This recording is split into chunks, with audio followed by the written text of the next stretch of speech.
Uh, well, when I got invited here, rebuilding trust, I got to thinking about it and how, what it meant to me in my business and so on. And I guess I thought, so many of the virtues, trust, honesty, loyalty, and all that, to me, it all seems to sort of revolve around the core of leadership, which I think is ethical behavior. And one of the interesting things I have found over the years is that the more I've been in business, the more I've became aware that how much it meant to me to build a reputation for conducting myself in an ethical and fair manner. And the other interesting thing is when we look at it, and I give talks to some schools and so on about ethical behavior, there's almost this perception that ethical behavior is something you have to pay for. It's sort of a handicap on you being successful in business. And I guess I'm at the end of my business career after 40-some years. I can tell you that most great leaders that I have known, basically ethical behavior is at the core of their success. When you examine them, they are successful primarily because they are ethical and they conduct themselves in an ethical manner. And the other area to it was that I always found that it isn't so easy when you first start out to determine really what is ethical and what is not ethical. It requires that it become core to your decision making as you go forward. It's got to be as important in every decision you make as what the financial outcome is going to be.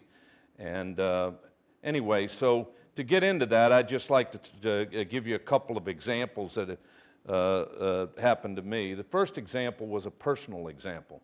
Early in my career, when I was just starting out making acquisitions, I was an experienced businessman, but I had just gotten into acquisitions, and I had a company which was relatively small, and I had a chance to acquire out of bankruptcy the largest stainless steel plate manufacturing company in North America.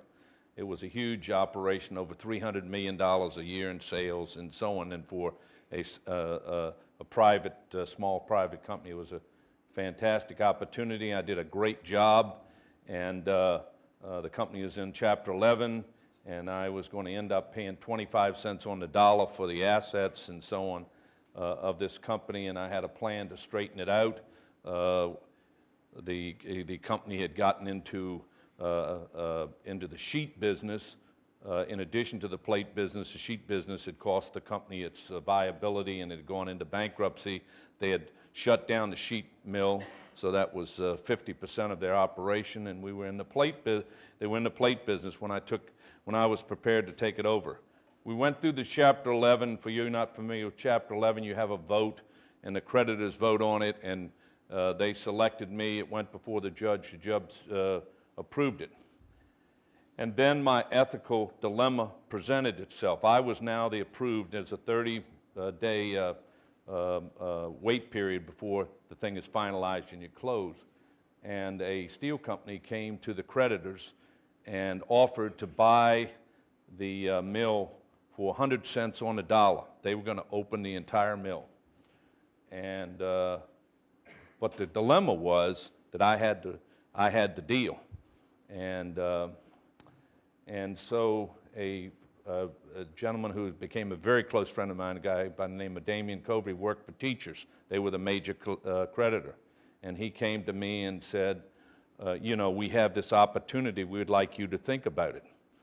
Well, you can imagine my dilemma. I'm sitting here. This is a chance for me to make $100 million. And believe me, I came from a very modest beginning. And the first opportunity to do a big transaction. I had the transaction. Nobody could take it away from me. And I'm sitting here, and this guy asked me to really consider letting this steel company come in and do this transaction, step aside. Well, I went home that night because my father and mother lived in Alexandria, Virginia, and I had dinner with them. My father could see I was very, very disturbed. And he said, well, what's the problem? And I explained it to him. And my father went to work for the railroad when he was 13 years old, did not have a formal education, never made more than $10,000, $12,000 in his life. And we're sitting at the dining table, and I'm really distressed, what I'm going to do about this, but I'm thinking, this is crazy. I can't pass up this opportunity. And so I'm explaining this to my father, and he said to me, son, it looks like to me there's two opportunities here. He said, if this steel company comes in, the creditors get 100% of their money, and 100% of the employees go back to work, and the suppliers have got much bigger business. He said, and you got nothing. He said, on the other hand, if you get the business, the creditors get screwed, 50% of the employees and their families are without work, and the suppliers have their business cut in half, but you're doing good. He said, I think I raised you better. And my father and I had a very unique relationship, And so I said, well, Dad, he said, I know I raised you better than you. You can make the right decision. Well, I went back, and my lawyer thought I was crazy. My bank thought I was crazy, but I let the steel company come in. And 2 weeks later, I got a call from Teachers, which is the biggest lender in the United States. And they asked me to come to New York, and the number 2 guy looked at me and said, there's not many people like you in business. He said, we got lots of trouble accounts down there. You ought to go down and work with my people and see what you can do for us, because you're the kind of people we want to do business with. 75% of the businesses I own today, one way or the other, are connected with Teachers. I became a very, very wealthy man. And I like to tell kids the story because so often we got the idea that it costs to do it. The second thing, and I'm not going to take a long time on it, I mentioned I owned the Memphis Grizzlies, and it was a turnaround situation. Memphis Grizzlies, the worst professional team you could think of. They weren't the Memphis Grizzlies, they were the Vancouver Grizzlies, and the largest number of wins out of an 82-game series they'd ever had was 19 when I took over. I mean, they were losing money, 19 wins. I mean, but I like to think of myself as a turnaround expert.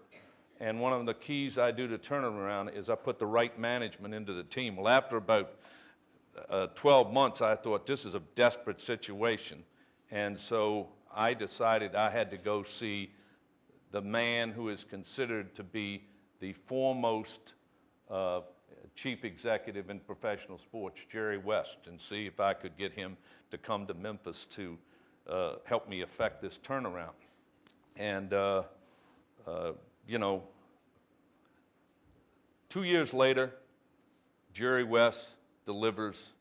We win 50 games. We're in the playoffs. And, you say, that's fantastic. And that guy is really great. Well, I can tell you, the interesting thing I found is the cornerstone, the core of Jerry West's being is he is probably the most ethical, trustworthy person I have ever done business with in a sport that is not noted for its ethical, trustworthy conduct. He's as trustworthy as an individual. He's an honest man. He's a fair competitor, and he is an ethical leader.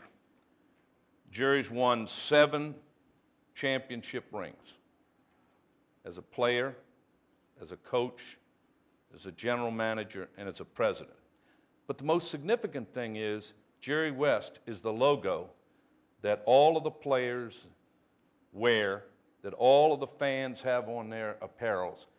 It's his image that's there. And you think about this for a second. When the NBA picked a logo, they picked a man who was still active in the business, is still alive, who's still there. You talk about trust. You think how much trust that has. Everything out there, every time you see the NBA, when it comes on, there's a player there. That player is the image of Jerry West. He is the man that they put there. He's known as a logo. It's not a secret. They know that what the NBA hopes to stand for is what Jerry West represents. And you say to yourself, what a tremendous a vote of confidence you can put into an individual. And the interesting thing is that you don't put that image, don't put your logo on unless you're confident that the man who you who you put there will be someone that you can look up to, someone that you can put your trust in.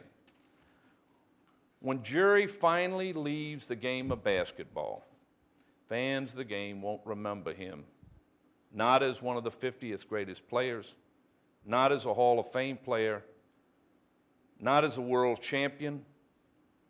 They'll remember him as the guy who had a reputation that everyone basically felt comfortable putting their logo on and so on. And I was so impressed with that. And when he came, I recognized that what made him so successful wasn't necessarily his ability to pick great players or to know the great coaches, because there are other people that have that kind of ability. The thing that made him so successful was what some coaches, managers have said to me. When Jerry West calls, you answer the call. And the reason you answer the call is because he always answers other people's calls. He always gives them the straight story. He always looks out. And I can't tell you how many people come to me with stories about the things he's done.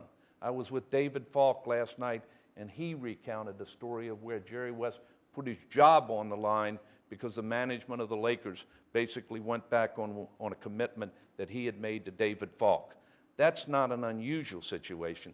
That is what he does. So, you know, the point that I just like to make as we get going is I want to make sure that we all focus on the fact that ethical conduct is the essence of getting people's trust.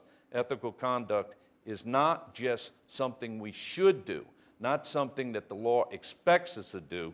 It's good business, it's smart business, and it's what makes us a leader.